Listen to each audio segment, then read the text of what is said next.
Olympic game is vastly important and, in certain ways, more important than the opening ceremony.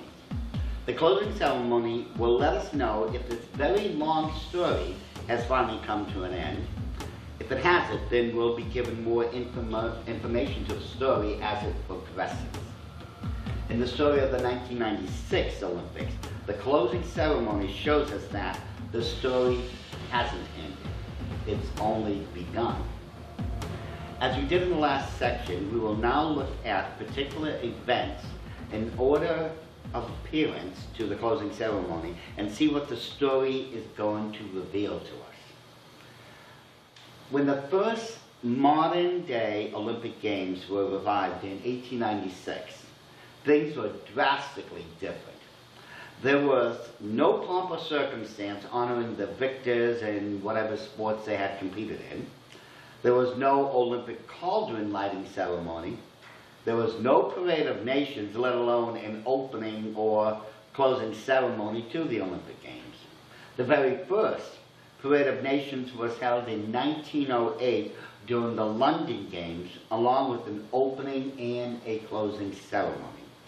And let's not forget that it was in 1936, during the Berlin Games, under the Nazi regime, that occult elements had been added to the Olympic ceremonies through the Illuminati. Now, let's take a look at how the 1996 Olympic Games had ended. Those relevant events to our discussion, which closed the 1996 Olympic Games, happened as follows. First, there was a countdown that could be viewed, on huge monitors around the stadium. Second, once the countdown reached 0, a huge display of pyrotechnics could be seen high overhead. Then it was announced, "Ladies and gentlemen, welcome to the closing ceremonies of the Games of the 26th Olympiad, the Centennial Games." Once that had been announced, there was another display of multicolored pyrotechnics. Towards the north end of the stadium stood the Olympic cauldron, blazing away, while towards the center was the solar disk, or Eye of Lucifer. Vice President Al Gore and his wife Tipper Gore are announced and take their seats to officiate over the closing games. Oh yes, Al Gore, the man who would have all of us, hug a tree. Then the national anthem would be sung by the musical group known as Boys to Men. The next thing of interest that happened is that a number of bikers, skaters, and gymnasts performed an interesting exhibition of extreme sports during a difficult routine. But what really caught my attention is that this lady suddenly appears on camera on top of an obelisk, dressed in a metallic outfit, which was very, very reminiscent of one of the Greek goddesses of victory, that being Nike, which we had seen in the opening ceremony. And the song she sung was very eerie and haunting, almost as if she was singing some sort of invocation. And this song was sung for about 10 minutes. Next, flag bearers from the 197 participating nations parade in and surround the solar disk, or Eye of Lucifer. This symbolizes how the world has come together to surround and worship Lucifer. What happens next is that Billy Payne, President and CEO of ACOG, reminds us of the tragedy that happened at Centennial Park during the Games when 111 people were injured and 2 others died as a result of the pipe bombing. Then, Juan Antonio Samaranch, President of the International Olympic Committee, for the first time in their history, acknowledged the tragic events that happened at the 1972 Olympic Games when 11 Jewish athletes were taken as hostages and eventually murdered by a terrorist group. But why would they remind us now? What are they trying to symbolically tell us here? What is of extreme importance to note here is that while the nations surround the world and two presidents stand on top of the eye of Lucifer, people whose blood had been spilt are recalled. This is to symbolically remind us how there was sacrifice to Lucifer at both Olympic Games. The numbers prove this, and I will explain to you how this works. It was in Munich, Germany, during the 1936 Games, that the Illuminati infiltrated the Olympic Games with their brand of occult symbolism.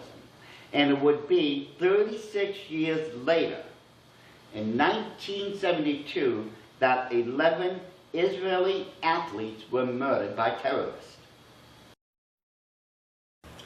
For those of you who have been keeping up with this DVD series, you know how important numerology and gematria play into the belief system of the Illuminati. 36 is the only number that is made up of 6 sixes. In other words, 6 plus 6 plus 6 plus 6, so on and so forth. And in gematria, 6 is a number for man. 11 athletes were murdered in 1972. Once again, using gematria, 11 is a number for disorder, chaos, or judgment. And it was in 1996 that breaks down the numerology to the number 7, which means God. That people were sacrificed once again to Lucifer, who claimed to be as God. Using just the important numbers, 6, 11, and 7, the message says man is going to be judged through an act of chaos by God. This God, of course, in the occult world is Lucifer. President Juan San Antonio did not have to remind us of these events, but mysteriously enough, and for the first time in Olympic history, he chose this moment in time to say, we do not forget the tragic bomb explosion of that week, nor do we forget the victims, the families, and friends. And also, we have in our minds the tragedy of Munich, where 11 Israel athletes were killed during the Olympic Games in 1972. Whoever wrote this speech knew exactly what they were saying and why. What were those events that happened after President Samaranch's speech? Stevie Wonder sat behind a piano and started singing John Lennon's song, Imagine. I personally can't stand the song myself because of its different views on religion and all of its mindless psychobabble. But this song was perfect for the moment, considering the speech President Samaranch had just given when he spoke of all those people dying and so on. The lyrics to Imagine are as follows. Imagine there's no heaven, it's easy if you try. No hell below us, above us only sky. Imagine all the people living for today. Imagine that there's no countries. It isn't hard to do, nothing to kill or die for, no religion too. Imagine all the people living in peace. You may say I'm a dreamer, but I'm the only one. I hope someday you'll join us and the world will be one. Imagine no possessions. I wonder if you can. No need for greed or hunger, a brotherhood of man. Imagine all the people sharing all the world. You may say I'm a dreamer, but I'm not the only one. I hope someday you'll join us and the world will live as one. Now, let's examine the lyrics and see how they apply to the killings of both Olympic Games. In the first stanza, we are told that there is no heaven or hell. This is the occult belief known as reincarnation. You don't go to heaven or hell, you simply come back through the process of reincarnation. And you just get to live again. Basically, that's it. In the second stanza, we are told to imagine there are no countries and no religion. And the end result of these absences would allow everyone to live in peace. We are being told that without religion, the absence of God, if you would, we could all live in peace. However, the only God that could exist in John Lennon's song would be the God of nature, the God of witchcraft, or the occult, because it is the only occult religion that believes there is no heaven or hell, no consequences for your actions in the afterlife. You avoid all of that through reincarnation. The third stanza informs us that if we believe the way John Lennon did, the world would be one. What John Lennon didn't realize is that the world is going to become as one, and that this one world, new world order is going to be headed by the Antichrist, who will bring everyone in those days to the brink of total and utter destruction. It's a pity he may never have read the Word of God cover to cover. Maybe he never would have written such a song then, but with Lennon, it's hard to say. But in the fourth stanza, Lennon tells us that if we got rid of possessions, greed, and hunger, that's a brotherhood of man, some sort of brotherhood of man would come about. Those are the tenets of communism that he was espousing. And it was the Illuminati who started communism to begin with, as I had already explained in another DVD within this series. The tenets of communism never created a brotherhood of man. Instead, it enslaved billions of people throughout history. And the last stanza is just a repeat of the third one with all of its psychobabble. The end result is that this song, which teaches about occult beliefs, was played to honor those poor victims who ended up as nothing more than sacrifices to Lucifer. An appropriate but disgusting tribute, if you ask me. What does the 1996 Olympic Games tell us about the one in 2000? To officially acknowledge and recognize that Australia will be hosting the 2000 Olympic Games, a flag bearer presents Mayor Bill Campbell of Atlanta, Georgia, with the official Olympic flag. Mayor Campbell waves the flags about and then passes it over to the president of the International Olympic Committee, Juan Antonio Samaranch. Then, in his official capacity, President Samaranch passes the Olympic flag over to Frank Sartor, the mayor of Sydney, Australia, which signifies Sydney will be hosting the 2000 Olympic Games. Once this has been done, the story continues. We will get a glimpse into the future to this long-running occult story and what it will involve. Once Sydney, Australia has been officially announced to host the 2000 Olympic Games, the symbol for those games have been displayed. the symbol for those games was a serpent, a snake if you would, hovering over a man, which symbolically means that Satan is over and above man. I have seen similar snake symbols in many various occult forms. Most folks would never have guessed that. I've seen it used in, croc formations. Then there is, the famous Serpent Mound Formation locating in, Peebles, Ohio. And in various occult groups, but the one used for the 2000 Olympic Games is nothing more than really another occult variation. After the serpent symbol, had been lit up, the rest of the ceremony could commence.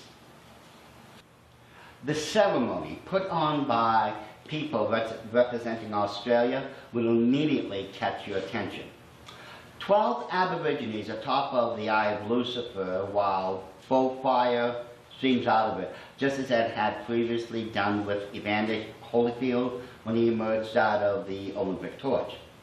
At the same time, 12 Aborigines are playing a tribal instrument known as a didgeridoo. Once I saw these Aborigines dancing upon the solar disc or the Eye of Lucifer, I couldn't help but wonder why they were chosen to do this. One could easily say that since Aborigines were a part of Australia's heritage, they were a viable symbol as such. However, Aborigines were also known to have performed cannibalism. The Kawa tribe of South Australia were known as cannibals in Australia.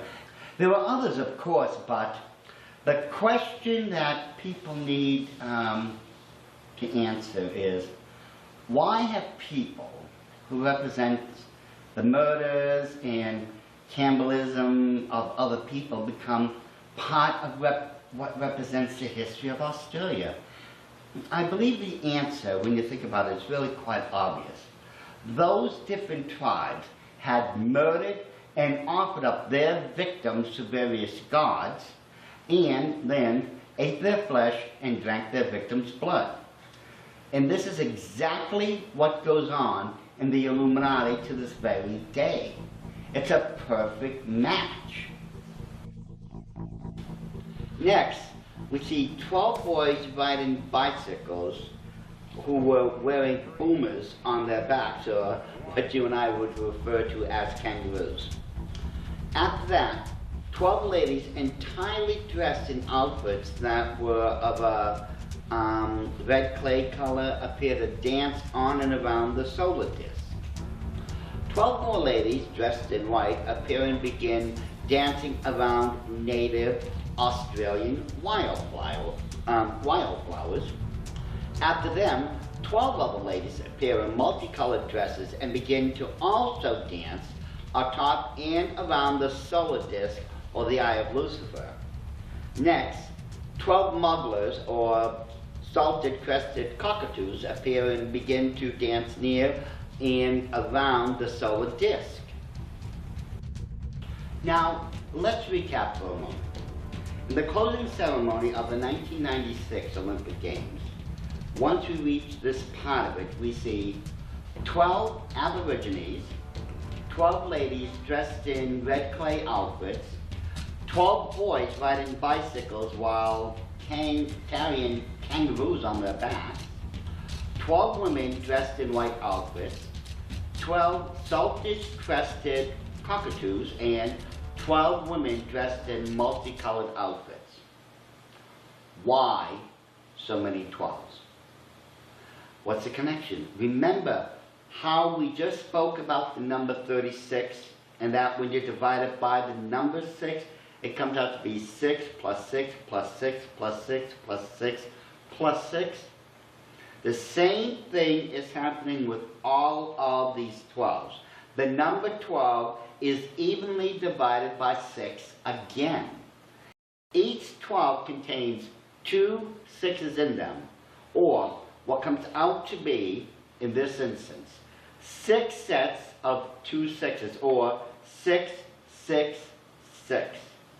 Again, the number 6 is covertly being used.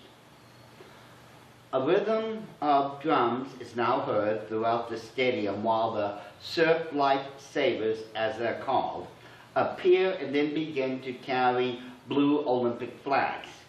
Eventually, these blue flags surround the solar disk. Once this is done, the Sydney Opera House is created with giant inflatable balloons. Other inflatable balloons were used during the Olympic ceremonies. Notice that in this next figure, there were white figures surrounding the stadium field while they eerily twisted and contorted about in ways that are humanly impossible. These are symbolic demons that are weaving in and out of humanity and their lives. The Olympic flag is then lowered in a special ceremony and then carried away by 12 ladies. As with those other 12s we just spoke of, we now have another 6 plus 6, which equals 12. At this part of the closing ceremony, we have yet another 6. Exactly 600 children now enter the stadium and begin to sing the song, "The Power of the Dream."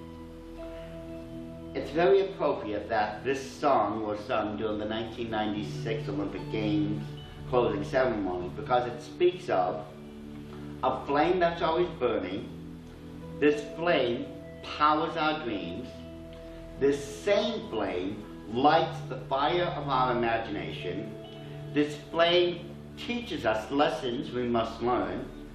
This flame, ladies and gentlemen, can it be the flame of the Olympic cauldron? If you will recall, was the fire that Prometheus stole from the gods? I believe it is because this fire, symbolically speaking, represents the same secret, hidden, occult knowledge of the occult world which we had previously spoken about. As the song, "The Power of the Dream," was being sung, the Olympic cauldron's fire was slowly being extinguished, symbolizing the end of the Olympic Games. At this point, a New Orleans type of funeral begins to make its way into the Olympic field. And such funerals are always led by Baron Samedi, the Voodoo Lord of the Dead. Members of the same funeral procession, I should say, break out in music and dance while twirling about, these huge round disc-shaped objects which contain very cleverly hidden black and white illuminati pyramids and 6s on them. Suddenly, another procession appears, and members of this procession are twirling about these same disc-shaped objects, except they contain very cleverly hidden illuminati pyramids that have green and yellow as their colors, plus there are also those discs that contain hidden 6s on them. With the black and white illuminati pyramids, it shows both the left and the right-hand path of the occult world, or, the light and the dark side. But they were uniting in this case. But the question is, uniting for what purpose? Obviously, it's an occult one. Then all those in this procession break out and dance to the song, "I'm so excited" by the Pointer Sisters, if I remember it was them. Everyone appears to be quite literally very excited about dancing at this funeral for the dead. And then people in the audience are caught up in this occult revelry and begin to sing and dance also. The ceremony concludes with the announcer thanking all the athletic participants and then conclude with saying, "See you in Sydney." The 1996 opening ceremony of the Olympic Games were based on very ancient occult beliefs and stories. Life, death, and reincarnation was the main focus of the opening ceremony. What would the closing ceremony be for us then? The 1996 closing ceremony of the Olympic Games taught us even more. There was a huge serpent symbol used as the logo for the Sydney, Australia 2000 Olympic Games. Multiple usages of the number 6 was found in great abundance, and other occult symbols had been used during the closing ceremony, especially those of the Illuminati. When we add the opening ceremony symbolism along with those of the closing ceremony, it tells us that the original Babylonian occult system of Satan's would be reincarnated or brought back in another form, and that it would become part of the whole world. The Bible agrees with this assessment. We find in Revelation 18:23b that every nation of the world would be deceived through the occult system and handed over to the Antichrist as a result. But it doesn't end there. The return of the Babylonian system of witchcraft into our present day is not the end of the story. Far from it, ladies and gentlemen. This is only the beginning of the story. We have a lot more of the story to cover before we can reach the end. Therefore, let's move on to the Olympic Games of 2000, which were held in Sydney, Australia, and see what else we can learn of this coming satanic system of Babylonian witchcraft.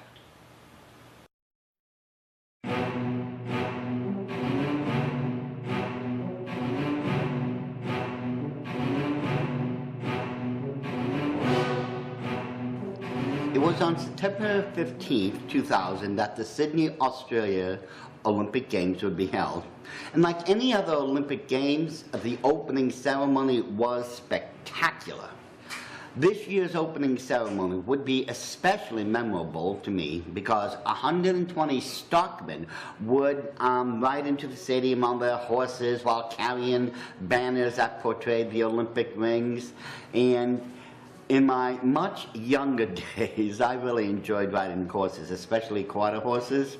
I fit in, well, I should say I fit comfortably into a 15-hand horse without a problem. But once again, once all of those stockmen had entered into the Olympic Stadium in a demonstration of expert equestrian showmanship, those 120 riders upon their horses formed the 5 Olympic rings. Once the riders upon those stock horses had broken formation, a huge banner unfurled in the middle of the stadium. Now, if you'll recall, at the closing ceremony of the 1996 Atlanta, Georgia Olympic Games, the logo for the Sydney, Australia Games would have a serpent.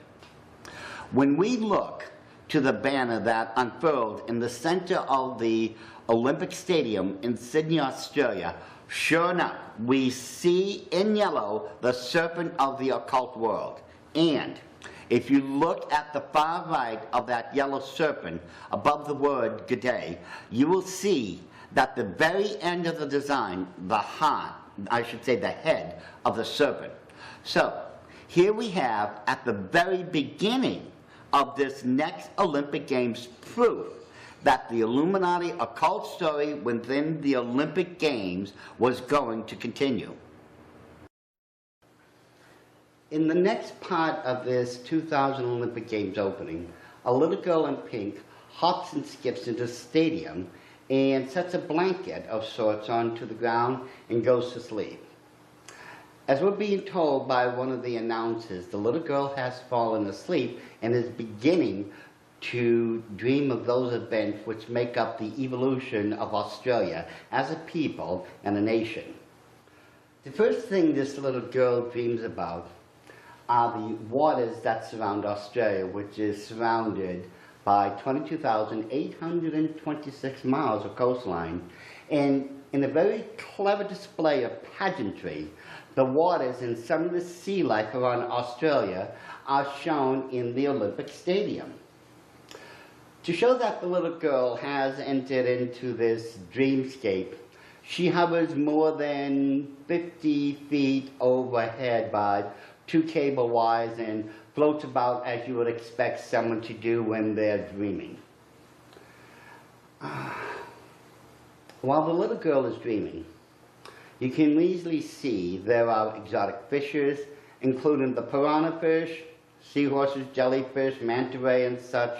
However, in this next photo, a green serpent, or possibly an eel, enters into the storyline. Once again, we have another serpent, which, in this occult storyline, does represent Satan. Once this part of the dream ends, another one picks up the storyline, and it is a bit disturbing because of the occultic connotations. A man identified as a songman, representing one of the ancient Aboriginal tribes of Australia, is seen on the other side of the stadium now. What really disturbed me about this is that many of the ancient tribes of Australia had practiced human sacrifice. They also practiced and cannibalized their victims. Why would anyone want to be reminded of such a dark part of their culture and history? I mean, this would be like the Germans wanted to bring back memories of the Holocaust, or the Catholic Church wanted to relive how they started the Spanish Inquisition and murdered millions of innocent people. But what really bothered me, and because of its obvious occult connotation, is what the announcer was saying at this part of the opening of the ceremony. He said, "The big sea dream of young Australia is transformed by an undeniable call from an ancient heritage, by the dream-time spirits of another age. But a culture still very much alive, only it didn't go for Australia's Aboriginal and Torres Strait Islander people." As the story moved on, the little girl who has entered this dreamscape is now being followed by members of the 200 original Aboriginal groups of Australia, and she does have a very concerned expression on her face as these departed spirits continue to follow her. This, according to the announcer, is supposed to be an awakening, but an awakening to what? As this part of the storyline plays on, another commentator, Ernie Dingo, says, Japapura, the songman, calls the visitors to listen to the sounds of the earth, to meet an ancient past and waken the spirits within. Occultically speaking, this is known as an invocation, a calling upon spirits to attend a ceremony. A didgeridoo begins playing while the invocation calls the spirits to attend the ceremony. Now the commentators continues to say, the young Australian girl is now a part of the land that is this ancient culture for hers too, to share.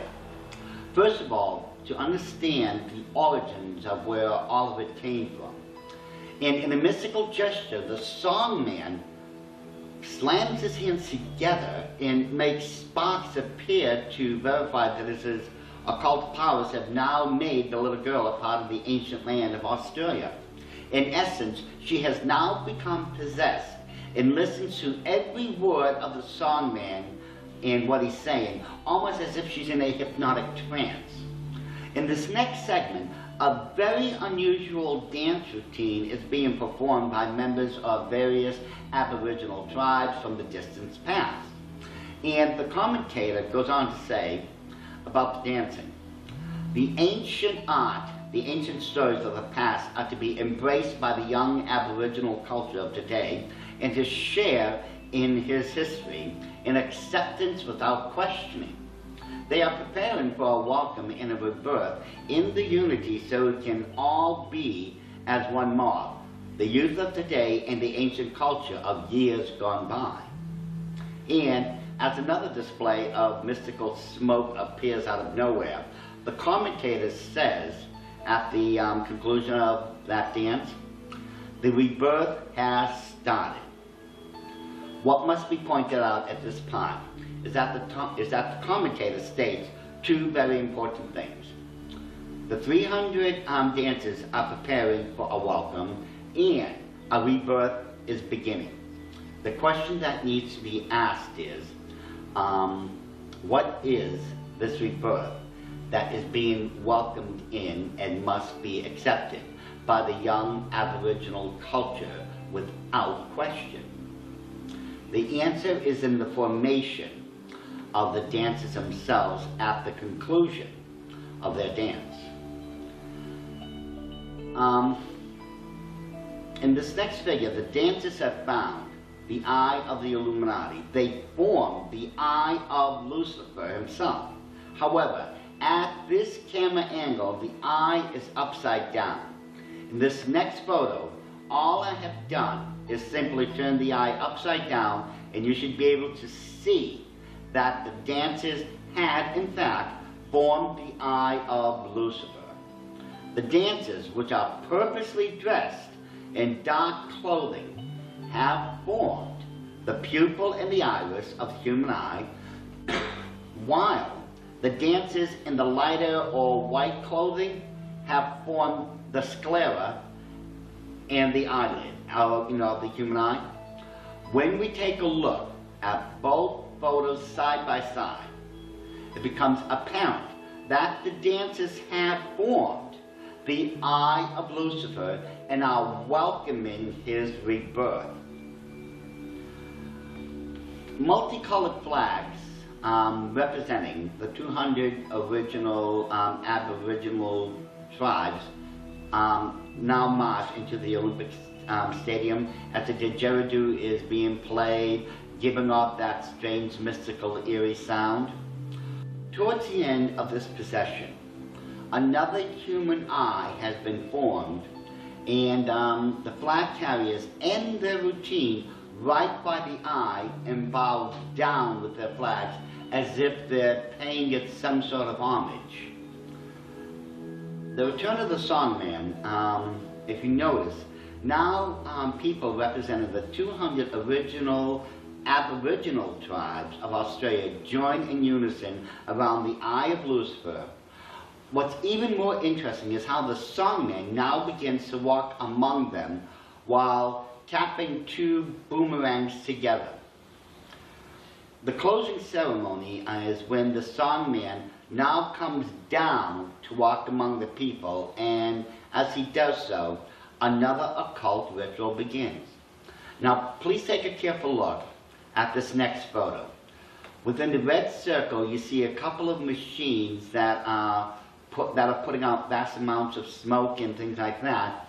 And following directly behind the songman are a number of Aborigines who are carrying bowls that are putting out a lot of smoke and things like that. So the question is, why are these things being done?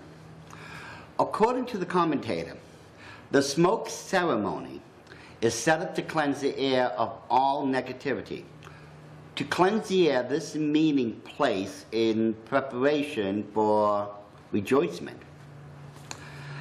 This cleansing ceremony, ladies and gentlemen, it goes on to this very day within the occult world. Some will use incense, others will use, burning bundles of sage, and still others will just use regular smoke. But the occult idea behind each method is to purify the area in which an occult ritual or meeting is going to be held. And this is the exact same thing that was going on within the opening ceremony of the Sydney, Australia Games of 2000. The commentator goes on to say, once the cleansing has happened, all the spirits are working, called by the songman. One of these spirits can be seen in this next photo. Like any other occult ceremony, spirits, either evil or good, depending on the intention of the ceremony, are invoked or called upon to attend. As you can tell by this next photo, one of the spirits that had been invoked is walking among the followers, which lends to a very eerie demonic scene.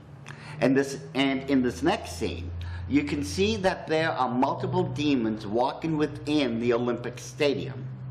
Let's face it, this is a very garish ceremony going on. While all these events are going on, the little girl in pink, who had been placed under the spell of the songman, looks on in joy and wonder at this occult ceremony. The commentator goes on to say, when the people are one, they'll call upon the spirits of creation to awaken the spirit to lead them into a future that they want to be. In the center of the Olympic Stadium, the Great Spirit rises. It has no nose or mouth or eyes, so that it doesn't pass judgment upon anyone. This Great Spirit is supposed to awaken the other spirits around, giving the people the energy and the chance of rejoicement. In essence, the ancient Aboriginal people and the people in the Olympic Stadium are supposed to be rejoicing over the awakening of these ancient and occultic spirits. Notice how the Aboriginal people are dancing around the demons, while the demons are dancing near and around the Great Spirit. As an interesting side note, many people in the past have used petroglyphs such as the ones to perpetuate their beliefs in aliens from outer space and so on. This is a common mistake, and sometimes a purposeful one, to get people to believe in aliens from a super advanced civilization way off in outer space, rather than to believe in an almighty God, as I had already pointed out in DVDs 9 and 10, which are called Aliens, Fallen Angels, or Antichrist. Now that this part of the smoking ceremony ends, it continues in a predictable, eerie fashion. The commentator goes on to say, the rebirthing is started. The land will now need to prepare for a new life that comes in the form of a bushfire.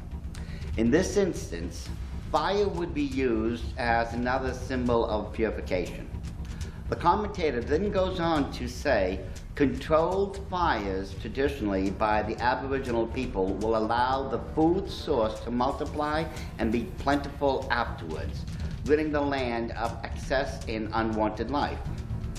In these next photos, I've outlined in red a number of those demonic spirits that are on stilts. If this is supposed to be a simple bushfire, why are there demonic spirits dancing around the Aboriginal people? Obviously, a lot more is going on than meets the eye. Thus far, what have we seen up to this point where the smoking ritual has ended? A little girl in pink has fallen asleep in the middle of the Olympic Stadium. She dreams of Australia's sea, and in the midst of her dreamscape, a serpent appears. Next, the Japapura, or songman, appears and puts the little girl under his spell so that she can become a part of a rebirthing ceremony. Next, Aboriginal people begin the rebirth ceremony by dancing about, and at the end of the dance, form the Eye of Lucifer. We know by this that Lucifer is the ancient god that is supposed to be coming back during this rebirthing ceremony. The Japapura, or songman, appears again and begins a cleansing ceremony to purify the area of unwanted forces. At the stadium is filled with, billowing smoke. Demonic spirits appear, and the Great Spirit rises among the smoke as he's being called upon to return. In joyful revelry, the Aborigines and demonic spirits dance around and about the manifested Great Spirit. The dreamscape is an invocation. Occultically speaking, this dreamscape is an occult ceremony designed to invoke the return of the Great Spirit through an occult ritual. And this so-called Great Spirit is none other than Lucifer himself. The symbols that we use for this occult ceremony also testify to the fact that this so-called Great Spirit is Lucifer. The eye of Lucifer was formed twice during this ritual. The serpent symbol of Lucifer was also part of this ceremony, and the Great Spirit rising in the midst of the stadium while the smoking ceremony was being performed could easily be seen to be that of Lucifer. There is no doubt about it. The symbolism here clearly points out that this is the serpent god, or Lucifer was returning. During this part of the opening ceremony, we see a makeshift sailing ship moving about the stadium, which shows how the continent of Australia had been colonized by Europeans.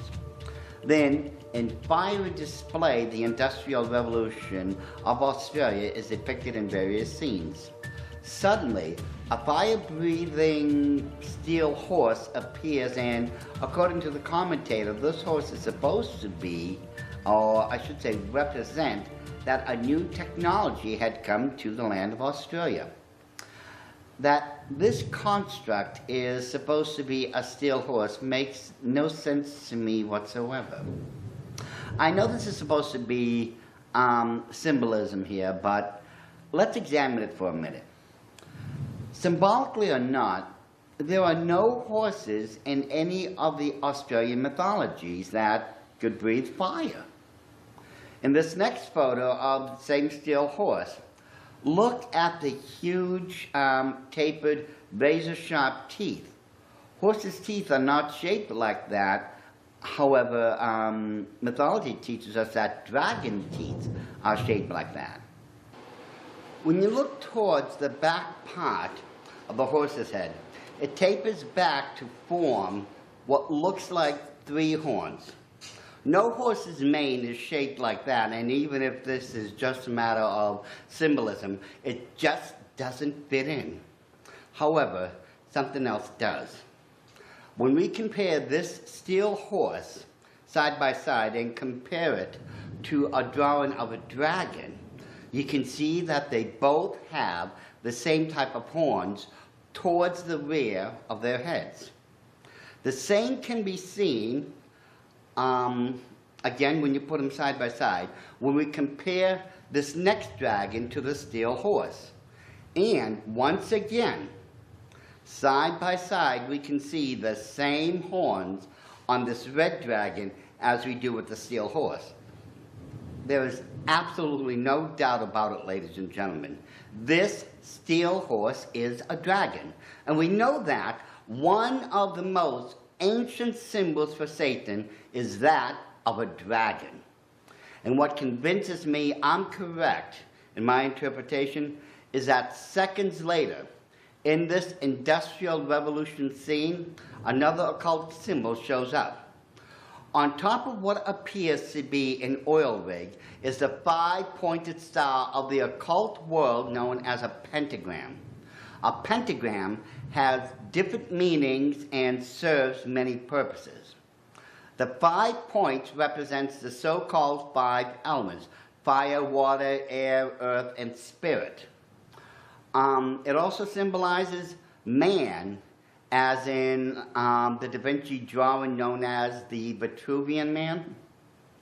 The pentagram is used to stay for the occult practitioner in direct communication with demons.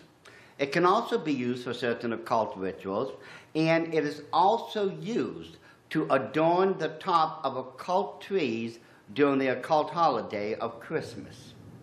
It is also the most ancient of occult symbols for Nimrod, one of the original co-founders of the most ancient of all religions known as witchcraft.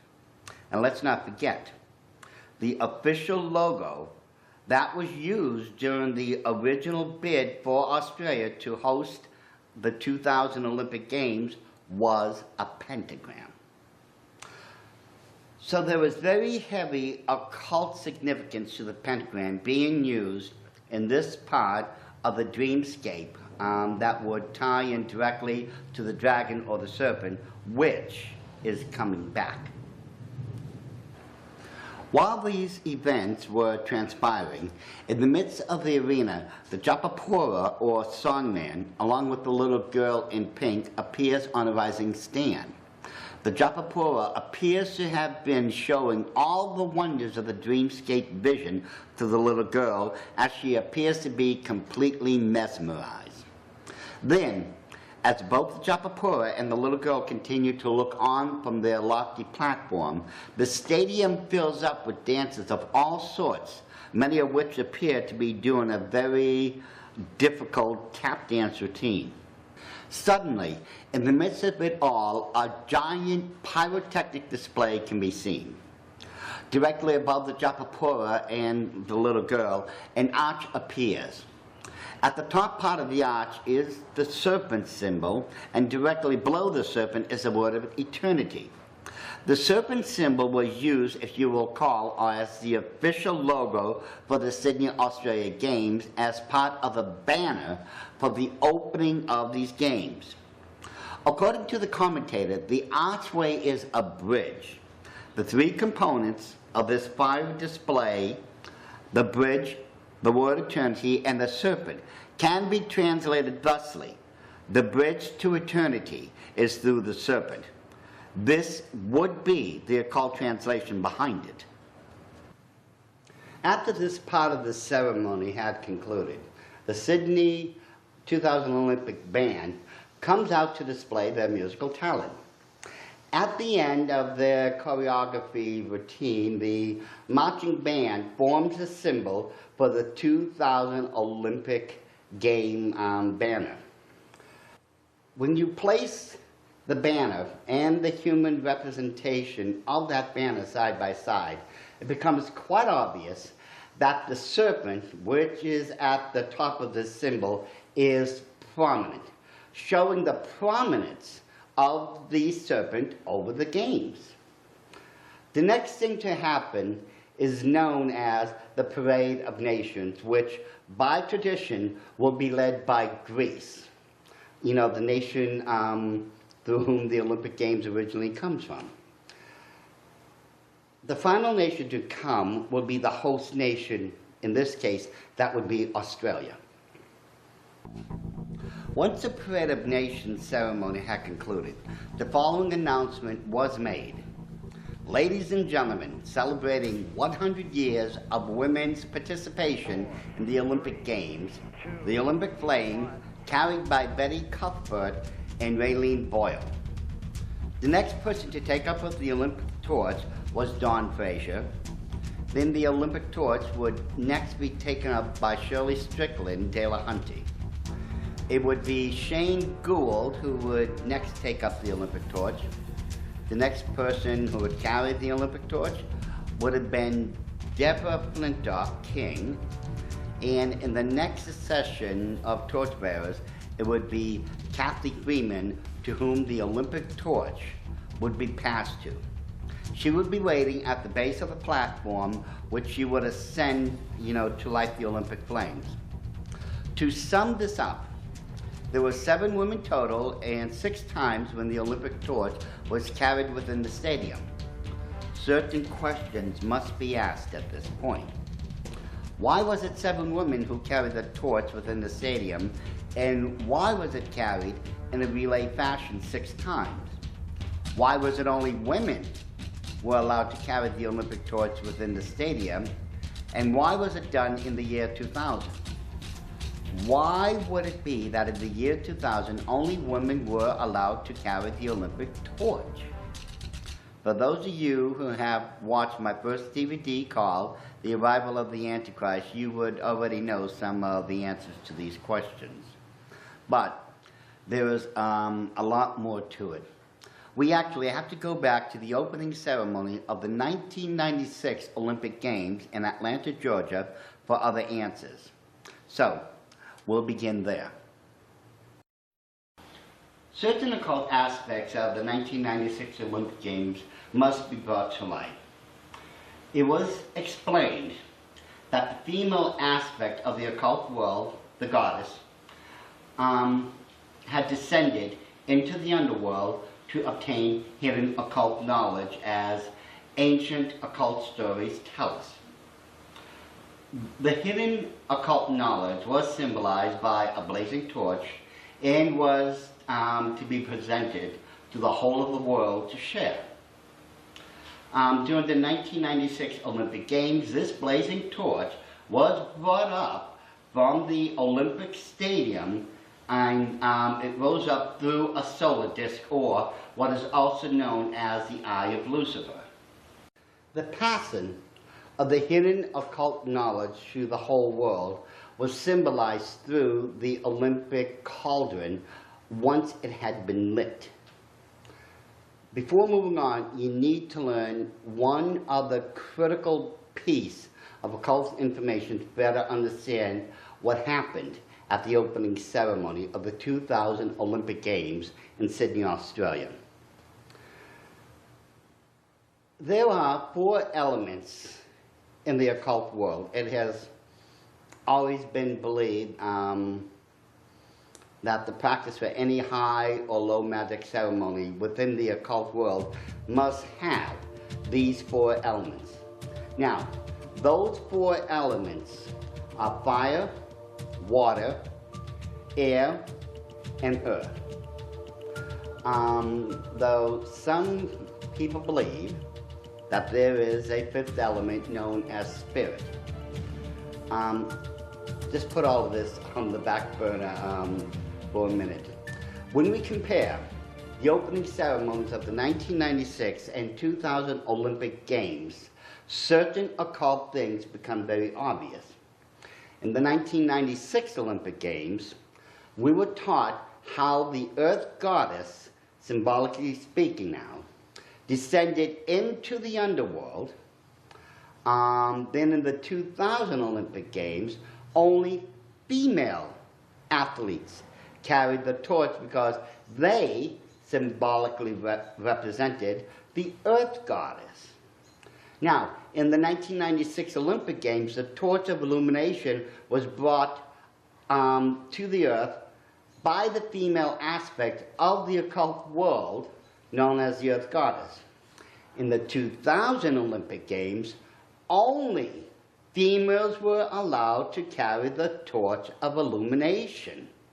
And they did that, if you remember, by running it around the Olympic Stadium, because they, symbolically speaking, represented the earth goddess, bringing the hidden occult knowledge to an ignorant world.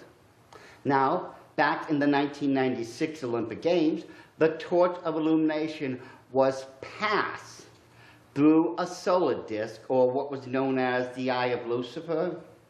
In the 2000 Olympic Games, as I will shortly show you, the torch of illumination was also passed through the Eye of Lucifer.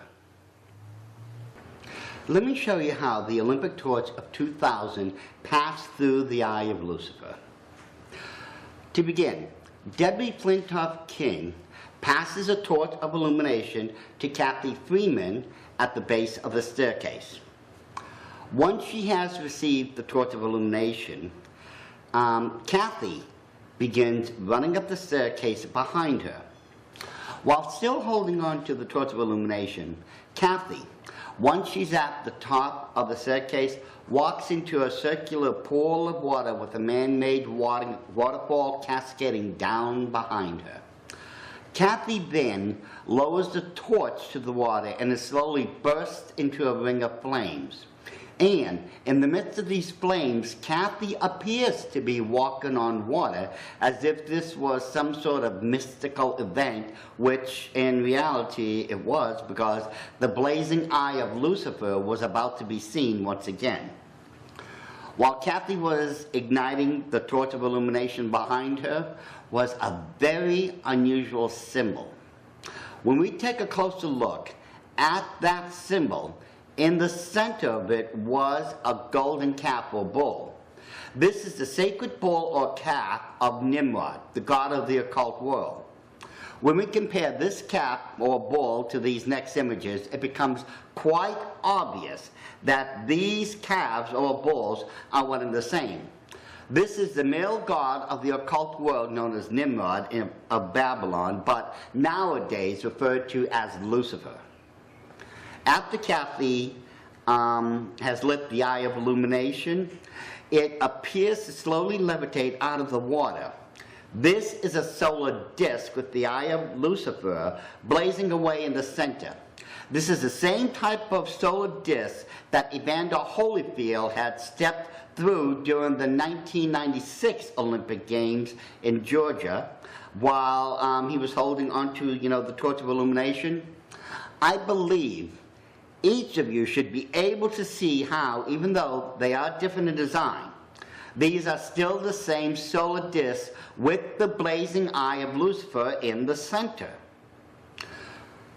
For well over a minute, Kathy looks at the eye of Lucifer in recognition of it, and with an almost reverent expression on her face, while everyone else in the stadium is also looking on. If you'll recall, during the 1996 Atlanta, Georgia Olympic Games, a swath of cloth was lit by Muhammad Ali and it rose mystically through the air to light the Olympic cauldron. The same thing is beginning to happen here. As Kathy Freeman looks on the blazing eye of Lucifer, it appears to be levitating up the cascading waterfall, even though from a close-up perspective, it is rising up because of machinery. As the eye of Lucifer reaches the top of the waterfall, an amazing pyrotechnic display of fireworks had begun. Then something unusual happened. In this next photo, directly under the eye of Lucifer, a metal shaft or column rises up and connects with the blazing circle overhead. Once connected, both pieces form a giant torch of illumination, symbolizing that, once again, the hidden occult knowledge is beginning to be dispersed throughout the world. Symbolically speaking, when the metal shaft, which symbolically is a phallic sign, joins with the blazing circle, which was symbolically the female reproductive organs, the male and the female gods of the occult world becomes unified. This type of symbolic unification had already been explained in DVD 2 within this series. That DVD was called America's Occult Holidays. During certain occult holidays and ceremonies, the unification of the god and the goddess will be symbolized. During Christmas, or what is occultically known as Yule, a Christmas or Yule wreath is a common household thing that they put in every home. Yet, the circular wreath represents the female reproductive organs, while the candles represent the male phallic symbol. In places such as Vatican City and Washington, D.C., you can see an obelisk with a circle around its base. These are classic symbolic examples of the male and female reproductive organs, or the god and goddess of the occult world. And it's for this very same reason, the unification of the god and goddess, the year 2000 was chosen for these occult symbols to be used. What I'm about to explain to you had already been thoroughly explained in DVD 1, which was called The Arrival of the Antichrist. However, for the sake of your complete understanding in this matter, I will go over this once more. In the occult world, every practitioner recognizes the 12 signs of the zodiac. For 2,000 years, one particular zodiac sign will hold the dominant position in the celestial heavens. These 2,000 years are commonly referred to as an age. From 1 AD through 2000 AD, occultically speaking, that was known as the age of Pisces. So, Pisces was a dominant zodiac position in the heaven for those 2,000 years. Once we started entering the year 2000 and going beyond, we began to enter into what's occultically known as the age of Aquarius, or what's known as the age of the occult. And that's because Aquarius, in the occult world, represents the whole of the occult world. So right now, we are living in a very occult age of time. And the Illuminati was going to mark this age with a symbol that would represent the god and the goddess of the occult world. In the year 2000, we had all of our money changed from the standard green color to what nowadays, looks like monopoly money. However, only the $1 bill was left unchanged because of all the Illuminati symbols on it. If you haven't seen those symbols yet, ladies and gentlemen, I strongly urge you to get a hold of DVD 1, which is called The Arrival of the Antichrist, and watch it. Since they weren't going to change their precious $1 bill, the Illuminati came up with something else, something that would once again mark their territory. Now, for a few minutes, let me take you back in time to explain something very occultic to you that has very heavy connotations. Throughout occult history, Semiramis, the original co-founder of the occult, had been depicted holding her infant son, Tammuz, who was supposed to be the reincarnation of Nimrod, the other co-founder of the occult. And here are a few examples of what I'm referring to.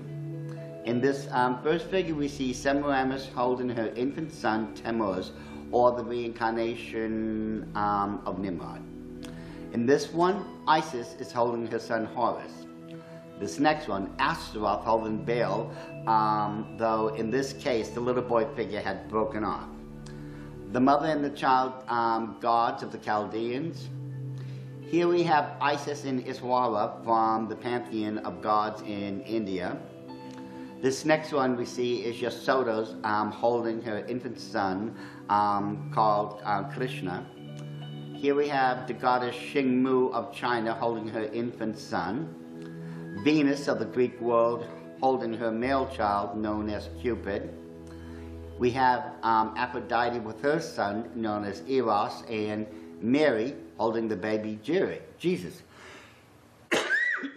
Since the year 2000 marked the zodiac age of the occult in the Illuminati world, they decided to mark it in a way that only they could have done.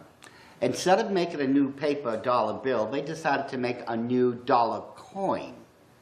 That coin is a Sacagawean dollar bill. Certain things about the coin should now be apparent to everyone. It is a gold solar disc. It has a mother goddess. The coin features the god as a little baby, as a little baby boy, and it has the year of 2000 on it.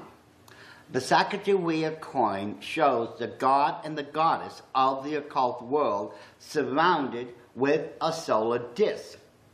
So I'm sure by now you can tell why this was a perfect coin to represent the unification of the god and the goddess of the occult world. Plus, this same unification, symbolically speaking, also occurred at the 2000 Olympic Games through the creation of the giant Olympic torch with the phallic symbol represented by the shaft or metal pole and the solar disc, which also represented the female reproductive organs. And for a few minutes, symbolically speaking, Kathy Freeman represented the goddess as she brought forth from the underworld, the Olympic Stadium, the torch of illumination, and ascended from the underworld to the earth, her ascension to the up and through the staircase, to dispense the hidden occult knowledge which she symbolically did when she lit the blazing eye of Lucifer. Once again, the story has come full circle. It was first recreated in the 1996 Olympic Games, and now during the Olympic Games of 2000. In DVD 11, which is called Dark Rites and Rituals at the Bohemian Grove, I had explained that certain things were necessary for an occult ceremony to be a genuine one. I had also explained that one of those key elements to a genuine occult ceremony is the recognition of the four elements. Those four elements are fire, water, air, and earth. Though some people also claim that there is a fifth element, and that's known as spirit. If all 4 or 5 elements are present during the 2000 Olympic Games opening ceremony, along with certain other factors, then it would have to be considered to have been a genuine occult ceremony. Now, let's see if any of those elements were present or not. Throughout the dreamscape, which the little girl in pink was put into once she became entranced by the Japapura, we could see great clouds of smoke billowing throughout the stadium. This smoke represents the element of air. The element of earth was represented by the ground in which the opening ceremony was held. The element of fire and water were recognized when Kathy Freeman seemingly lit the water on fire during the Olympic torch ceremony. And if you want to add the fifth element of spirit, you could, because throughout the Olympic opening, the spirit of the Olympic Games was constantly referred to. Other things contributed to the whole of this opening ceremony as being occultic. As had been promised by the closing ceremony of the 1996 Olympic Games, the serpent god would be coming back, and he had during the dreamscape scene. The serpent god is also part of the official logo. The serpent god was also represented as a fire-breathing dragon. The 5-pointed star, known as a pentagram, which also represents the male aspect of the occult world, symbolized the serpent god. Plus, this same pentagram symbol was used during the dreamscape scene. And let's not forget that the golden calf, which symbolizes Nimrod and the male aspect of the occult world, was also there. It was present, which is another symbol for the serpent god, which we call Lucifer or Satan. Then, there was also the invocation of the Great Spirit, which also represented the serpent god, and clearly identifies which the spirit of the Olympic Games was being called upon. This would also fulfill the fifth element known as spirit. Other things also contributed to the occult symbolism of the opening game ceremony. During the dreamscape scene, demonic creatures were dancing among the followers, who were also dancing about in revelry, just having a good old time of it. Then there was the unification of the male and female aspects of the occult world that could clearly be seen when the shaft and circle joined together to make a giant Olympic torch. The story of the mother goddess bringing the torch of illumination to a dark world was also told when only female athletes were allowed to carry the torch within the stadium itself. The female aspect of the goddess of the occult world, or the mother goddess, was temporarily represented by Kathy Freeman when she went through the lighting of the Olympic torch ceremony, and the male aspect, the god of the occult world, can be seen. Look over this man's shoulder and you will see a viewing screen. At the bottom left, the left of it, is the eye of Lucifer. You should be able to see it better in this next photo. This was a very long section, ladies and gentlemen, and I want to thank you for patiently going through it. As you can tell by our summary, there was a lot of occultism in the opening ceremony of the 2000 Olympic Games. The most important part of that opening ceremony, which I wanted to stress, was that as promised back in 1996, the closing ceremony of the Olympic Games, the serpent god would be coming back. And by examining the occult parts of the 2000 Olympic Games opening ceremony, we could tell that the serpent god did return. So, this huge story continues to grow. It first began during the opening and closing ceremonies of the 1996 Olympic Games and was picked up during the opening ceremony of the 2000 Olympic Games. The question that needs to be asked now is, what happens next? Does the story continue or not? And if so, what does it say? This you'll find out once you begin the first DVD in DVD 15 Part 2, which is called Illuminati Gods at the Olympic Games. Once again, thank you, ladies and gentlemen.